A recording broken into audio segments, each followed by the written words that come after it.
Kesesatan berpikir. Pengetahuan tentang prinsip-prinsip logis sebuah penalaran sering tidak memadai.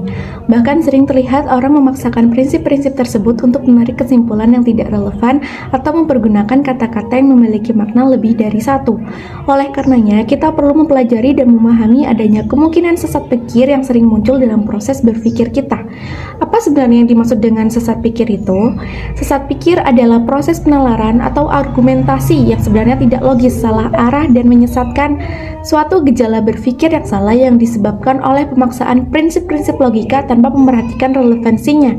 Walaupun proses berpikir semacam ini menyesatkan, tetap juga hal ini sering kita lakukan. Atas dasar inilah, maka kita memandang perlu untuk mengetahui lebih lanjut jenis-jenis dan latar belakang terjadinya proses-proses sesat berpikir.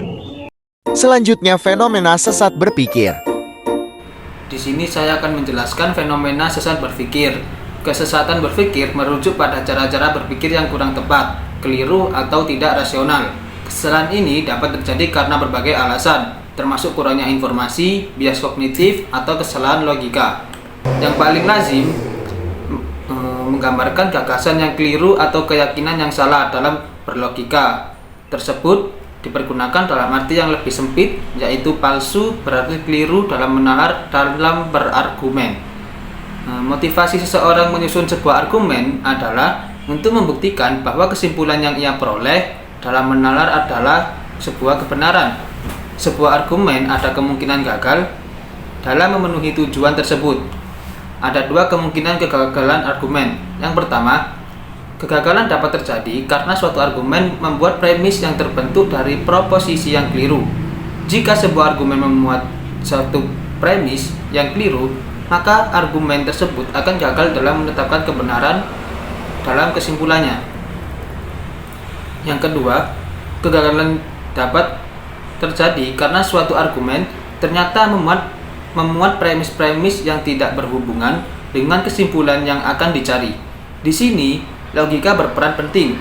Sebuah argumen yang premis tidak berhubungan dengan kesimpulannya merupakan argumen yang sesat. Sekalipun semua premisnya itu kemungkinan besar. Ada beberapa kekeliruan yang dilakukan orang dalam melaksanakan penalaran atau dalam berargumen. Setiap kekeliruan dalam menalar itu merupakan argumen yang salah.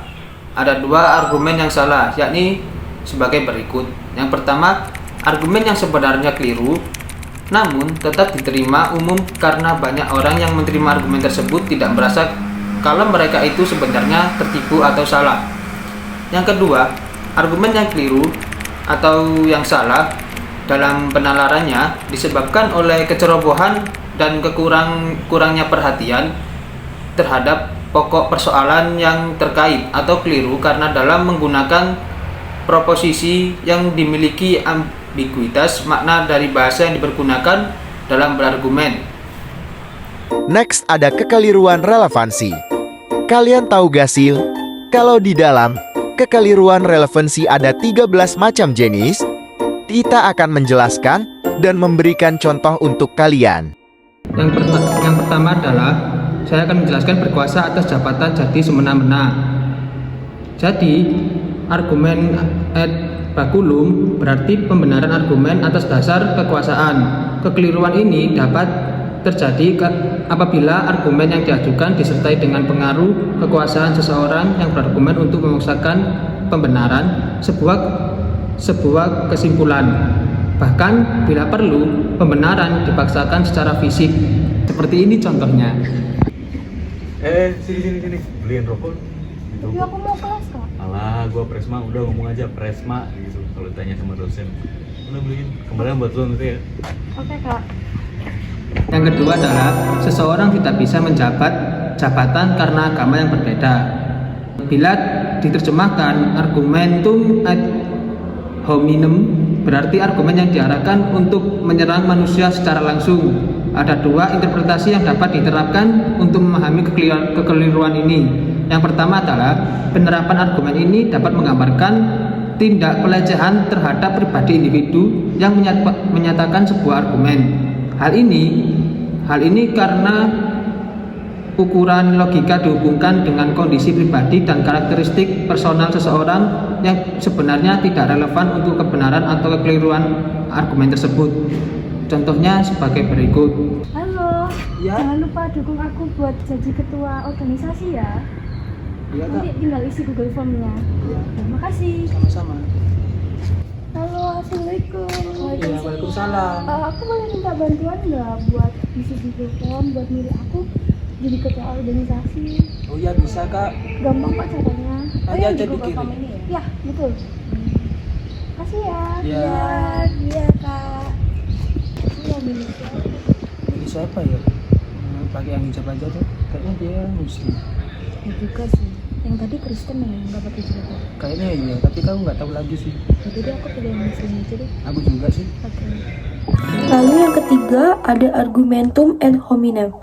Berbeda dari yang sebelumnya, argumentum ad hominem ini menitik beratkan pada hubungan yang ada di antara keyakinan seseorang dan lingkungan hidupnya.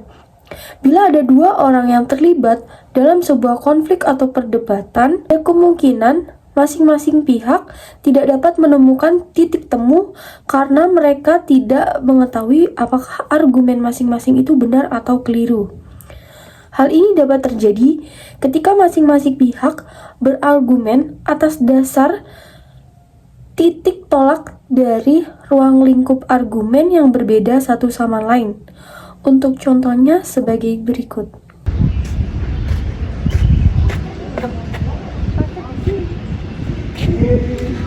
Pak, saya mau tanya, itu kok boleh ada mobil parkir di situ ya, Pak? Oh, gak apa-apa, itu punya anak dosen, itu biasa.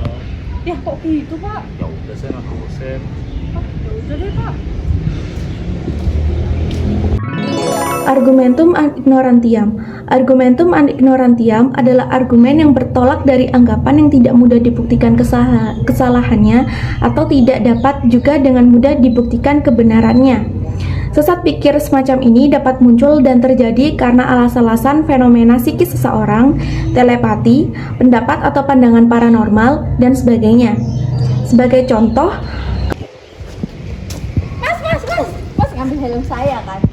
Mas dari situ kan? Enggak, Mbak. Itu Mana loh. helm saya nggak ada? Saya nggak bawa apa-apa, Mbak. Saya habis muntah di Enggak. situ masih ada. Enggak, Mas saya dari situ. Helm saya tadi di situ. Ya udah, gini deh, Mbak. Biar nggak panjang, saya ganti helmnya. Ya udah cepetan ya. Saya tunggu di sini. Mas harus kembaliin helm saya. Ya, Mbak, nomor rekeningnya yang berapa? argumentum ad misericordiam. Argumentum ad misericordiam adalah argumen yang didasarkan atas perasaan belas kasihan, sehingga orang mau menerima atau membenarkan kesimpulan yang diperoleh dari argumen tersebut.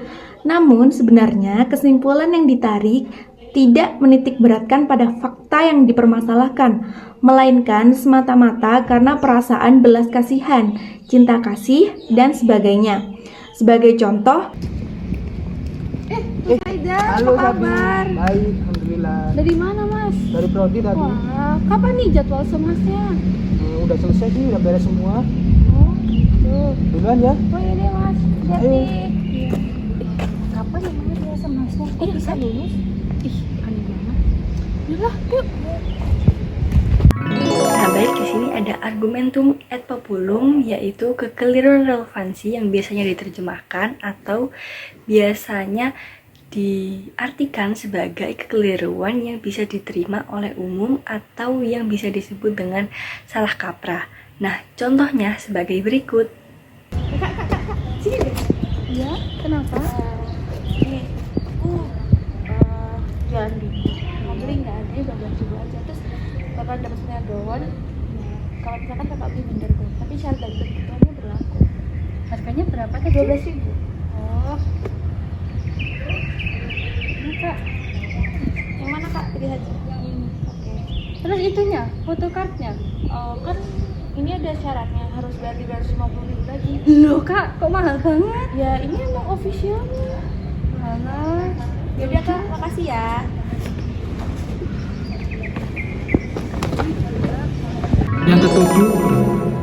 Yang ketujuh adalah ketika ada perdebatan salah seseorang terlibat fanatik mengajukan argumen yang dianggap benar, maka akan mendatangkan kebahagiaan bagi banyak orang. Argumen ad verecundiam.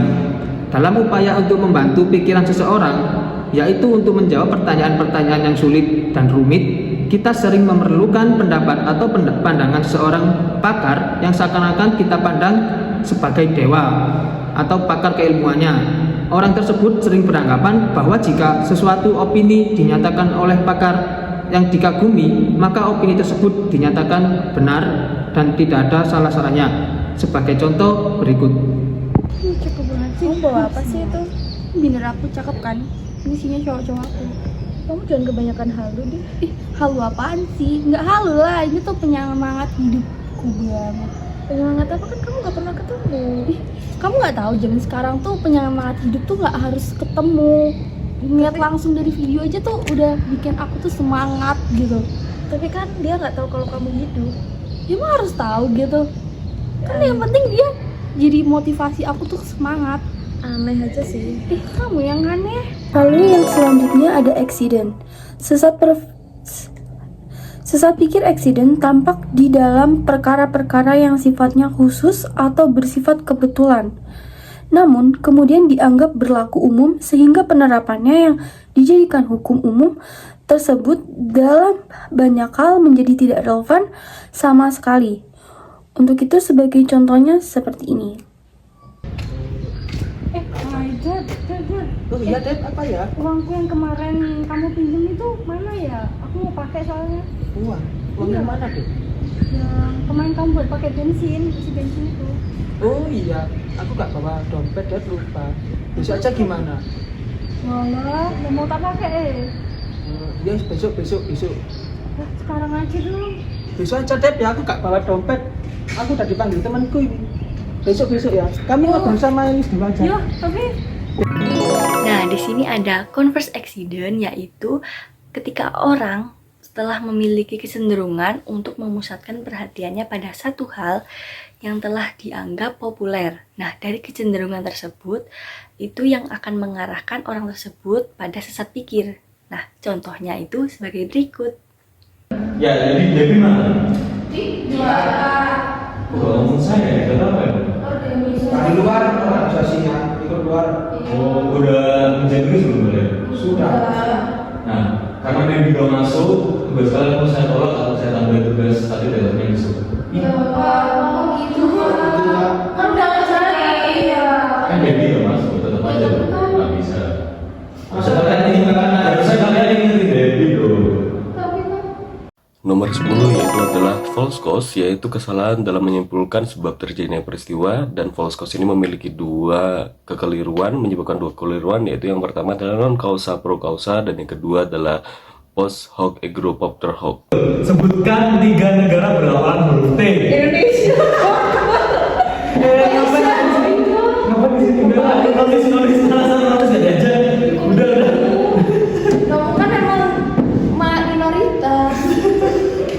Yang ke-11 yaitu adalah petito principi, yaitu bila orang ingin menetapkan kebenaran sebuah proposisi, seringkali orang menyatakan premis-premis yang diterima umum dari mana proposisi tersebut dituturkan atau sebagai kesimpulan. Tapi kamu tahu gak sih kalau bumi itu bulat? Enggak, bumi itu datar. Nggak bisa, bumi itu bulat. Sekarang lihat aja. Diam. Sekarang lihat aja. Kalau misal kamu lihat Enggak, itu tuh datar. bulat. Datar, kan lu tau kan kayak misalkan matahari tuh Diam. kan terbitnya tuh kan kayak datar. Yang diem. Tapi itu kan beneran datar, bukan Bulat. datar. Coba lihat. Teori dari mana kamu lihatnya? Ada di Earth. Google Earth itu kan ada Itu bulat. bohongan. NASA tuh tapi Ke-12 yaitu adalah complex question, yaitu bila dalam pertanyaan jawaban yang diminta adalah ya atau tidak, maka pihak penanya masih merasa kurang puas. Sama halnya dengan soal-soal ujian yang dimulai dengan pertanyaan sejauh mana dan seterusnya. Jadi disebut mengandaikan semua jawaban benar. Ini ya soalnya kalian berdua. Ya, Pak. Dikerjain ya.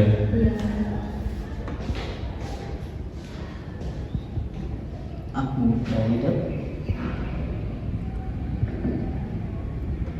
ARD yang baik.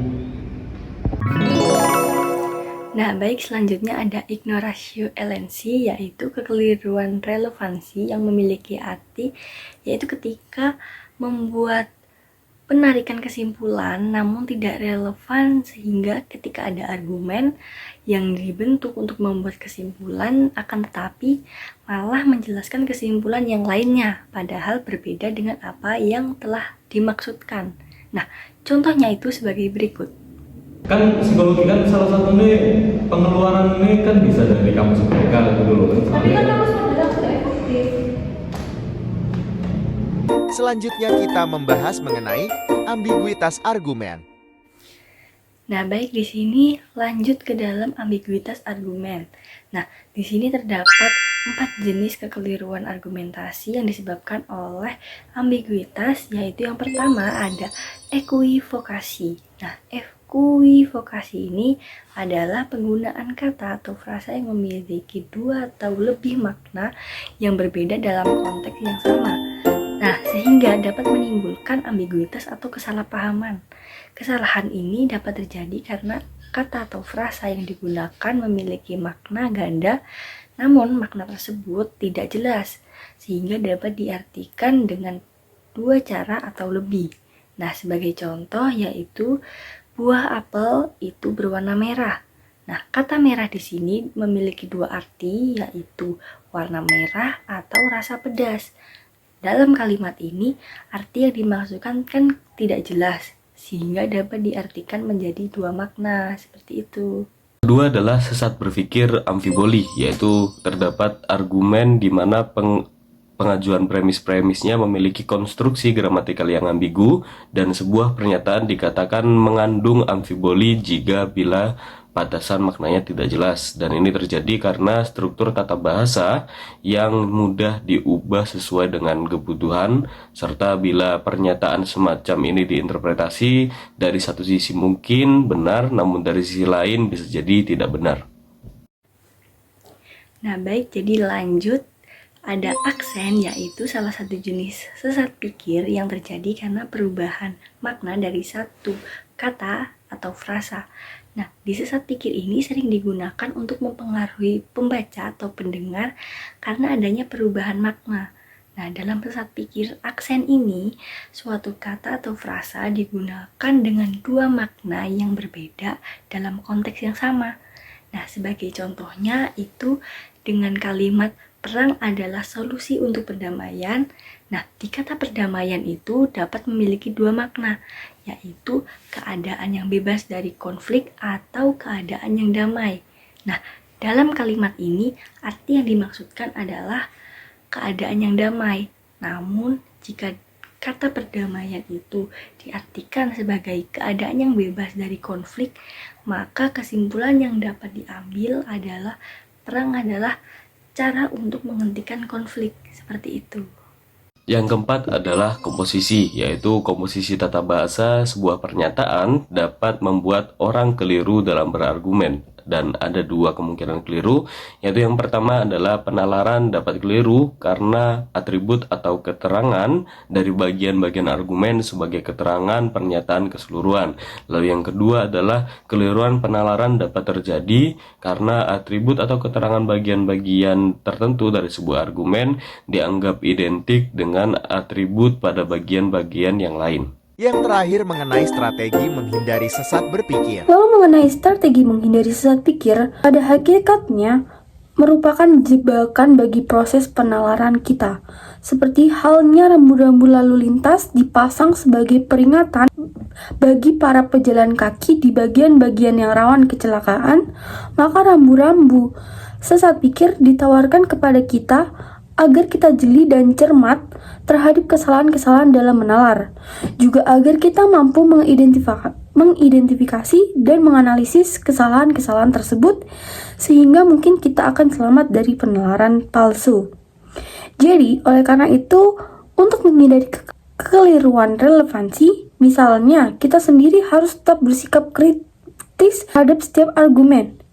Dalam hal ini, penelitian terhadap peranan bahasa dan penggunaannya merupakan hal yang sangat menolong dan penting. Untuk menghindari terjadinya sesat berpikir, kita harus dapat mengupayakan agar setiap kata atau kalimat memiliki makna yang tegas dan jelas. Untuk itu, kita harus dapat mengidentifikasi setiap kata atau term yang kita gunakan. Hidup kesepian tanpa kekasih. Cukup sekian, terima kasih. Lebih manis, aneh hati, gindahan, cicit, mapriu, paling tampan jika lo